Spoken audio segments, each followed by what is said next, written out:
पहला क्वेश्चन है हमारी इस वीडियो का कि किसी वृक्ष की आयु कैसे पता चलती है। तो वो वॉल्यूम को गिनकर, वलयों को गिनकर, जड़ों को देखकर, टहनियों की मोटाई को देखकर। सभी बच्चों को पता है कि मैक्सिमम बच्चे जानते हैं कि वृक्ष की आयु यानी एज ऑफ ट्री किससे निकाली जाती है, वलयों को गिनकर, यानी जो एनुलर रिंग्स होते हैं जिन्हें वैसे कहा क्या जाता है, वार्षिक वलय। क्या कहा जाता है, वार्षिक वलय। क्लियर। चलिए नेक्स्ट क्वेश्चन है हमारे पास, क्वेश्चन नंबर 2।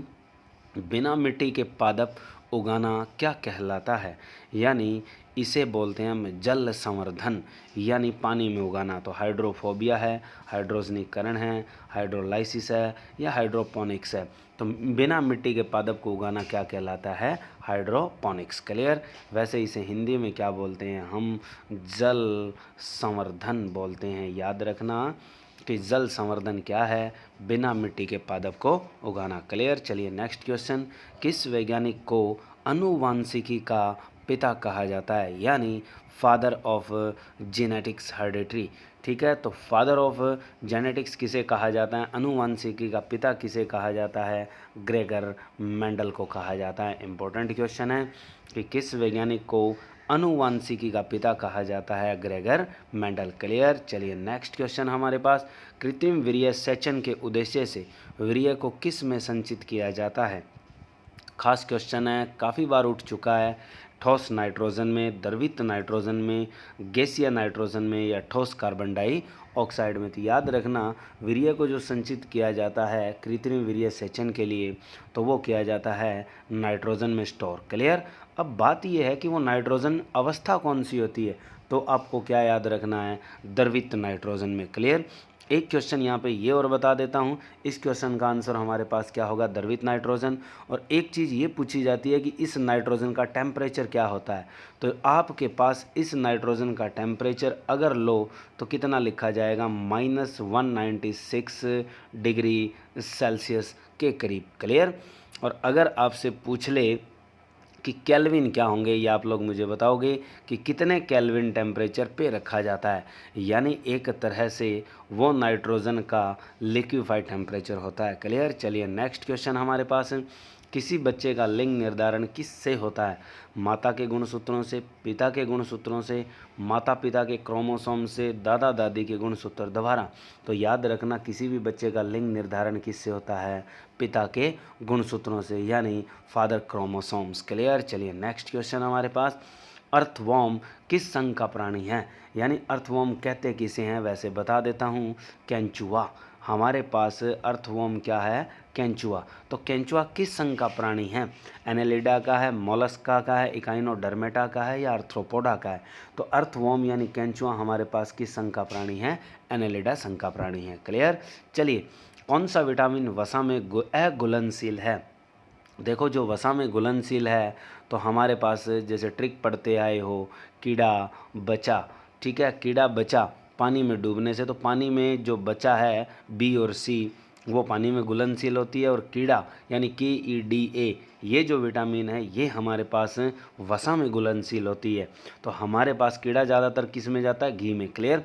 तो चलिए, हमारे पास कौन सी ऐसी विटामिन इसमें हैं जो वसा में अघुलनशील है। तो देखो, A आ चुकी है, D आ चुकी है और K, ये हमारे पास वसा में घुलनशील है। आंसर क्या बचता है आपके पास, ऑप्शन है बी।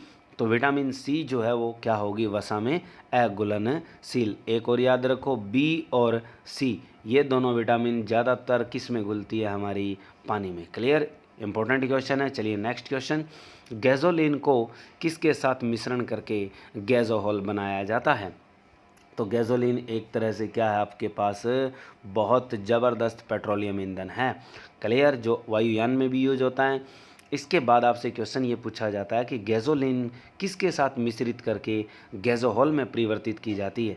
वो मिथाइल अल्कोहल से, इथाइल अल्कोहल से, बेंजाइल अल्कोहल से, प्रोपाइल अल्कोहल से। तो आपको क्या याद रखना है, एथिल अल्कोहल या इथेनॉल या इथाइल अल्कोहल। इसका फॉर्मूला और बता देता हूँ कि जो इथाइल अल्कोहल है उसका फॉर्मूला क्या होता है, C2H5OH। क्लियर। इसका यूज़ होता है। अब बात आती है नेक्स्ट क्वेश्चन की। बोरेक्स बनाया जाता है किससे। बोरेक्स को वैसे हम दूसरा नाम देते हैं सुहागा। इसका क्वेश्चन जो है वो ग्रुप डी में पूछा गया था एचएससी में कि सोडियम बाइकार्बोनेट से, सोडियम कार्बोनेट, ब्राइन या साधारण नमक से। तो हमारे पास बोरेक्स किससे बनाया जाता है? बोरेक्स सोडियम कार्बोनेट से बनाया जाता है। क्लियर? इसका फॉर्मूला भी लिख देता हूँ, Na2CO3, यानी जिसे हम 10 मॉलिक्यूल जल के अणु मिला दें तो क्या कह सकते हैं? धावन सोडा। तो हमारे पास बोरेक्स बनाया जाता है किससे? Sodium carbonate. क्लियर? चलिए नेक्स्ट क्वेश्चन, निम्न में से दाढ़ी दर्पण कौन सा है? इसे हम एक तरह से दाढ़ी के साथ क्या कह सकते हैं? नाई दर्पण भी बोल सकते हैं। क्लियर? तो हमारे पास दाढ़ी दर्पण या नाई दर्पण का अर्थ है कि जो दाढ़ी बनाने में प्रयुक्त होता है। तो कौन सा प्रयुक्त करते हैं हम? अवतल दर्पण यानी कॉनकेव मिरर। क्या याद रखना है? Concave mirror. क्लियर? चलिए नेक्स्ट क्वेश्चन, तात्कालिक ऊर्जा के लिए एथलीट को कौन सा पदार्थ दिया जाता है कि जिससे ऊर्जा जल्दी मिले? हमारे शरीर में जो भोजन टूटता है, टूट कर एक ऐसा अणु देता है जो आगे टूट कर फिर ऊर्जा प्रदान करता है। तो वो हमारे पास भोजन किस में टूटता है? ग्लूकोज। तो जो तात्कालिक ऊर्जा के लिए एथलीट को पदार्थ दिया जाता है, खिलाड़ियों को दिया जाता है, वो क्या दिया जाता है? ग्लूकोज, यानी C6H12O6। क्लियर? चलिए नेक्स्ट क्वेश्चन हमारे पास, मक्खी किस जंतु संघ का प्राणी है? तो मक्खी किस जंतु संघ का प्राणी है हमारे पास?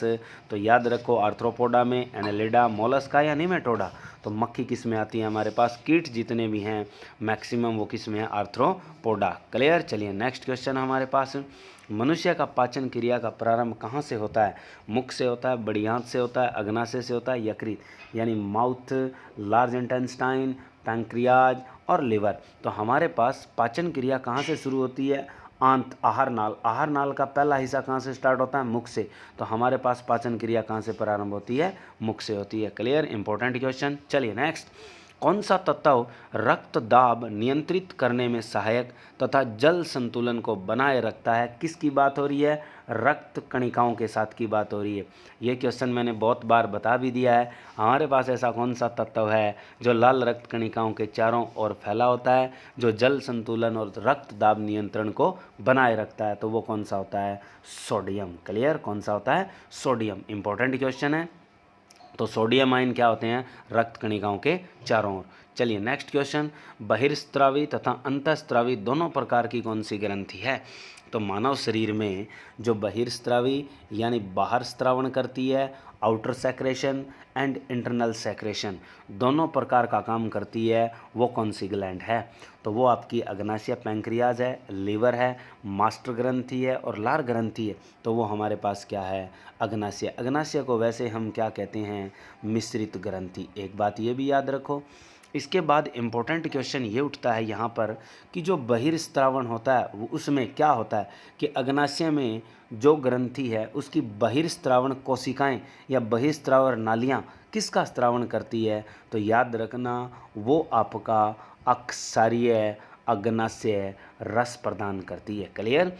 जो अक्षारीय रस या अग्नाशयी रस होता है, पैंक्रियाटिक जूस होता है, वो कौन स्त्रावित करती है? बहिर्स्त्रावण ग्लैंड्स होते हैं उनमें वो करती है, कोशिकाएं होती है। उसके साथ जो अंतःस्त्रावी कोशिकाएं होती है वो क्या करती है? स्त्रावण, वो हार्मोन का स्त्रावण करती है और उन्हें बोलते क्या हम? लैंगरहैंस द्वीप। ठीक है, इजलेट ऑफ लैंगरहैंस बोला जाता है जो अंतःस्त्रावी होती है। और स्त्रावण किसका करती है? हार्मोन का, जैसे अल्फा, बीटा, गामा और डेल्टा, जिसमें एक हार्मोन इंसुलिन भी आता है। तो वो हमारे पास किस ग्रंथि से स्त्रावित होता है? अग्नाशय से। अग्नाशय में कहाँ स्त्रावित होता है? अंतःस्त्रावण। क्लियर? चलिए नेक्स्ट हमारे पास, स्प्रिंग को अपनी सामान्य लंबाई पर वापस लौटने के लिए लगने वाला बल क्या कहलाता है? जैसे मान लीजिए ये आपके पास स्प्रिंग है, इधर हमने क्या लगा रखा है? इस पे फोर्स, और ये वापस आना चाहता है अपनी उसी अवस्था में, तो उसे हम कौन सा बल कहते हैं? प्रत्यानयन बल। इंग्लिश में बोला जाता है इसे रीस्टोरिंग फोर्स। क्या बोला जाता है? Restoring force of the spring. Clear? चलिए नेक्स्ट क्वेश्चन, किस वैज्ञानिक को प्रकाश संश्लेषण पर कार्य करने के लिए नोबेल पुरस्कार मिला था? तो इम्पोर्टेंट क्वेश्चन है कि इनमें से कौन सा वैज्ञानिक जिसको प्रकाश संश्लेषण के अध्ययन के लिए नोबेल पुरस्कार मिला था? तो प्रकाश संश्लेषण में दो तरह के चक्कर होते हैं। एक होता है मेल्विन, केल्विन और एंडल बेंसन चक्कर, जिसे केल्विन बेंसन चक्कर कहा जाता है, वही हमारे पास इम्पोर्टेंट है। तो हमारे पास आंसर क्या आएगा? Melvin kelvin. तो किस वैज्ञानिक को प्रकाश संश्लेषण के लिए नोबेल पुरस्कार मिला था? मेल्विन केल्विन को। क्लियर। चलिए नेक्स्ट क्वेश्चन। दाब बढ़ने पर एक तरल का क्वथनांक होगा। तो आपको पता है कि प्रेशर जब बढ़ाया जाता है तो बॉइलिंग पॉइंट क्या होता है? बढ़ता है। तो pressure and boiling point are directly proportional for the liquid. तो हमारे पास आंसर क्या आएगा? बढ़ता है। क्लियर। चलिए नेक्स्ट क्वेश्चन हमारे पास, पेडोलॉजी में अध्ययन होता है किसका? तो पेडोलॉजी में अध्ययन किसका किया जाता है? अभी वृक्षों का, मृदा का, चट्टानों का या शैवालों का? तो पेडोलॉजी में अध्ययन किसका होता है? मिट्टी का यानी मृदा का। क्लियर। चलिए नेक्स्ट क्वेश्चन। हीरा तथा ग्रेफाइट एक जैसे नहीं दिखते जबकि दोनों कार्बन के अपरूप हैं। कि हीरा और ग्रेफाइट कार्बन के क्या माने जाते हैं? Natural allotrope. यानी diamond and graphite are the allotrope of the carbon but they are not seen to be similar. Carbon परमाणुओं की संख्या अलग अलग होती है, संरचना अलग अलग होती है, यानी कार्बन एटम्स स्ट्रक्चर भी डिफरेंट। कार्बन परमाणु संख्या, द्रव्यमान संख्या अलग होने पर, यानी कार्बन एटॉमिक मास भी डिफरेंट, द्रव्यमान अलग होने पर मास ऑफ देम भी different and all of these. तो हमारे पास जो करेक्ट आंसर है वो क्या लगाओगे? फर्स्ट, यानी ग्रेफाइट और डायमंड के अंदर कार्बन स्ट्रक्चर क्या होती है? डिफरेंट, यानी उनकी परमाणुओं की संरचना जुड़ने की क्या होगी? अलग अलग। नेक्स्ट, डायनामाइट में पाया जाता है मुख्य रूप से। तो डायनामाइट जो बनाया था वो किसने बनाया था? अल्फ्रेड नोबेल ने। तो डायनामाइट में पाया जाता है मुख्य रूप से क्या? नाइट्रोग्लिसरीन, नाइट्रोसेलुलोज, नाइट्रोबेंजीन और ट्राइनाइट्रोटोइलिन। तो क्या याद रखना है? नाइट्रोग्लिसरीन। तो डायनामाइट बनाने के लिए नाइट्रोग्लिसरीन और किसका प्रयोग किया जाता है? कीजेल गुड़ का किया जाता है। क्लियर। तो कीजेल गुड़ में नाइट्रोग्लिसरीन मिला दें तो किसका निर्माण होता है? डायनामाइट। क्लियर। चलिए नेक्स्ट क्वेश्चन हमारे पास, निम्नलिखित में से आवेश की मात्रा का मात्रक है? आवेश की मात्रा यानी चार्ज यूनिट मेजरमेंट, यानी चार्ज यूनिट मेजरमेंट यहाँ पे क्या है? Volt ampere, ampere second, coulomb second या न्यूटन एम्पियर। बहुत इंपॉर्टेंट क्वेश्चन है। ज़्यादातर बच्चे इसमें जो आंसर लगा के आएंगे वो पहले बता देता हूँ क्या लगा के आएंगे? कूलाम सेकंड, जो एक तरह से 100% क्या है? रॉन्ग। तो इसका आंसर क्या होगा? तो देखो हमारे पास करंट क्या होता है, पहले ध्यान से देखो। चार्ज बाय क्या होता है? टाइम। तो चार्ज क्या बचेगा अपने पास? करंट इनटू में टाइम। तो हमारे पास चार्ज की यूनिट पूछी है, तो यानी आवेश पूछा है कि आवेश की मात्रा का मात्रक पूछा है यहाँ, तो वो किसके बराबर होगा? एम्पियर है सेकंड। यानी करंट इनटू टाइम, करंट की यूनिट क्या होती है? एम्पियर, टाइम की यूनिट क्या होती है? सेकंड। तो हमारे पास आंसर क्या आएगा? एम्पियर है सेकंड। क्लियर। चलिए नेक्स्ट क्वेश्चन, ध्वनि तरंगें यात्रा नहीं कर सकती इसमें से किस में? तो हमारे पास ये जो दिए गए हैं इनमें से ध्वनि तरंगे यानी आपकी साउंड वेव प्रोपागेट नहीं कर सकती। वो वायु में नहीं कर सकती, निर्वात में नहीं कर सकती, ठोस में नहीं कर सकती या जल में। वायु का मतलब एयर, निर्वात का मतलब वैक्यूम, ठोस का मतलब सॉलिड और जल का मतलब क्या? लिक्विड। तो वो किस में ट्रेवल नहीं करती है? आपकी निर्वात में। निर्वात का दूसरा नाम क्या लिया जाता है वैसे हिंदी में? शून्यता। तो यानी अगर ये पूछ ले कि ध्वनि की चाल शून्यता में कितनी होती है, तो जितनी है शून्य ही होती है। क्लियर। चलिए नेक्स्ट क्वेश्चन, एक आवेशित खोखले गोले के अंदर किसी जगह विद्युत क्षेत्र का मान होता है। यानी आवेशित ये जैसे गोला है, खोखला गोला है और इसके बाहर आवेश है। तो क्वेश्चन ये पूछता है कि भाई इसके अंदर क्या होगा? इसके अंदर आवेश की मात्रा या विद्युत क्षेत्र की मात्रा होगी। जब अंदर आवेश कितना है? शून्य। तो विद्युत क्षेत्र की भी मात्रा कितनी होगी? शून्य। तो आंसर क्या आएगा आपके पास? बी। क्लियर। चलिए नेक्स्ट क्वेश्चन हमारे पास, दृश्यमान स्पेक्ट्रम। दृश्यमान स्पेक्ट्रम को हम क्या कहते हैं? विजिबल और रिजायन। क्या कहते हैं? Visible spectrum. सबसे न्यूनतम तरंग दैर्ध्य वाला वर्णक। अब इस वर्णक का अर्थ होता है, बता देता हूँ यहाँ, रंग है। बच्चे कंफ्यूज हो जाते हैं अगर डायरेक्ट ये क्वेश्चन आता है कि दृश्यमान स्पेक्ट्रम में सबसे न्यूनतम तरंग दैर्ध्य वाला वर्णक कौन सा है? तो ज़्यादातर बच्चे एक्स किरणें या पराबैंगनी किरणें लगा के आएंगे। आंसर हमारे पास क्या होगा, बैंगनी। यानी वर्णक पूछा, रंग पूछा, कलर, कलर कौन सा हमारे दृश्य पटल में, यानी 7 रंग होते हैं विजिबल रिजाइन में, जिसमें सबसे कम तरंग दैर्घ्य किस रंग की होती है, इसका कहने का मतलब ये है। कौन सा रंग होता है अपने पास, वायलेट। क्लियर। चलिए नेक्स्ट क्वेश्चन, अश्रु गैस का रासायनिक नाम है, यानी टीयर गैस वीज व केमिकल नेम। तो टीयर गैस का केमिकल नेम क्या है, कैल्शियम ऑक्साइड है, क्लोरोएसिटोफिनोन है, कैल्शियम कार्बोनेट या सोडियम सल्फेट। तो क्या होता है, क्लोरोएसिटोफिनोन। क्लियर। चलिए नेक्स्ट क्वेश्चन, एक्सरे के शोधक थे, रदरफोर्ड थे, रोंटगन थे, माइकल फैराडे थे, हेनरी हर्ट। अब एक्सरे के शोधक को याद रखने का तरीका क्या है ये भी बता देता हूँ कि बंदा जब एक्सपायर हो जाता है तो पीछे से दुनिया क्या करती है, रोती है। तो हमारे पास एक्सरे रोती है तो क्या आएगा, रोंटगन। तो इंपॉर्टेंट क्वेश्चन है, रोंटगन ने खोज की थी किसकी, एक्सरे की। चलिए नेक्स्ट क्वेश्चन, रेडियो धर्मिता की खोज किसने की थी। तो रेडियो धर्मिता यानी रेडियो पर धर्म की जब बात होती है तो हर कोई बकवास करता है, यानी ज़्यादातर हिंदू मुस्लिम धर्म के ऊपर ही आजकल बहस चलती है। तो इसको याद कैसे रखोगे, रेडियो धर्मिता की खोज किसने की। तो रेडियो पर धर्म को हर कोई बकवास के रूप में सुन रहा है, तो हमारे पास क्या आएगा, हेनरी बैकुरल। क्लियर। क्योंकि ये एक बहुत बड़ा ट्रेंड बना हुआ है, सब बच्चों को पता है।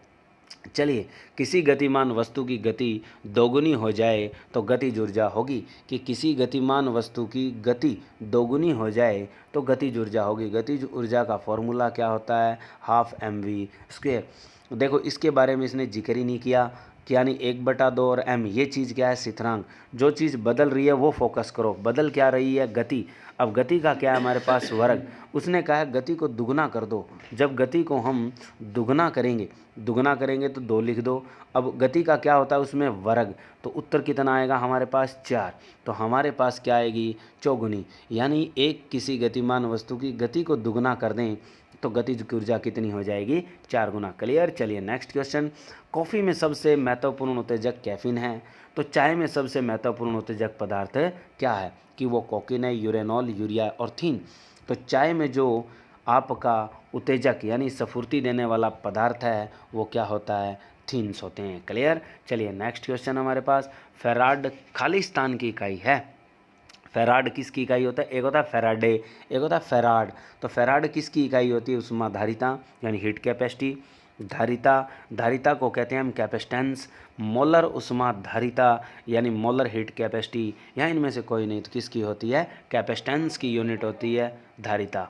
ठीक है, धारिता की इकाई यानी कैपेसिटेंस की इकाई क्या होती है हमारे पास, फैराड। चलिए नेक्स्ट क्वेश्चन हमारे पास, हैलोजन परिवार में सर्वाधिक प्रभावशाली ऑक्सीकरण करता है, कि हैलोजन परिवार में सर्वाधिक प्रभावशाली ऑक्सीकरण करता है, तो कि वो रेडॉन है, क्लोरीन है, फ्लोरीन है या आयोडीन है। तो हैलोजन परिवार का मोर ऑक्सीडेंट एलिमेंट कौन सा होता है, फ्लोरीन होता है, जिसका सिंबल क्या है हमारे पास, F। क्लियर। चलिए नेक्स्ट क्वेश्चन, ठोस कपूर से कपूर वाष्प, यानी ठोस कपूर है कपूर वाष्प, यानी ठोस से सीधा किस में चला जाए, वाष्प में, तो उस प्रोसेस को हम क्या कहते हैं, सब्लिमेशन, और हिंदी में कहते हैं उसे ऊर्ध्वपातन। तो हमारा आंसर क्या है, ऊर्ध्वपातन। क्लियर। चलिए नेक्स्ट क्वेश्चन, यंग प्रत्यास्थता गुणांक यानी यंग मॉडुलस क्या कहते हैं, यंग मॉडुलस कोएफिशिएंट हमारे पास का SI मात्रक। तो यंग मॉडुलस का जो SI मात्रक है वो क्या है, न्यूटन है, न्यूटन प्रति वर्ग मीटर है, न्यूटन प्रति सेकंड है, जूल प्रति किलोग्राम है। तो यंग प्रत्यास्थता गुणांक का जो SI मात्रक है वो हमारे पास क्या है, न्यूटन प्रति वर्ग मीटर। डिनोट किससे करते हैं इसको, Y से। और लिखा क्या जाता है, यंग मॉडुलस है क्या चीज़, न्यूटन का मतलब है फोर्स पर यूनिट एरिया, ये आता है, ये इस पे डिपेंड करती है, फोर्स पर यूनिट एरिया पे डिपेंड करती है, लेकिन ये चीज़ कुछ अलग होती है। क्लियर। वैसे मैंने इस पे काफ़ी वीडियो बना रखी है, उनमें ज़रूर देखना पढ़ के। ठीक है। चलिए नेक्स्ट क्वेश्चन हमारे पास, दवा कैप्सूल का आवरण बना होता है, किसका बना होता है, दवा कैप्सूल का आवरण बना होता है स्टार्च का। क्लियर। इंपॉर्टेंट क्वेश्चन है कि दवा कैप्सूल का आवरण किससे बना होता है, स्टार्च का। इंपॉर्टेंट क्वेश्चन है।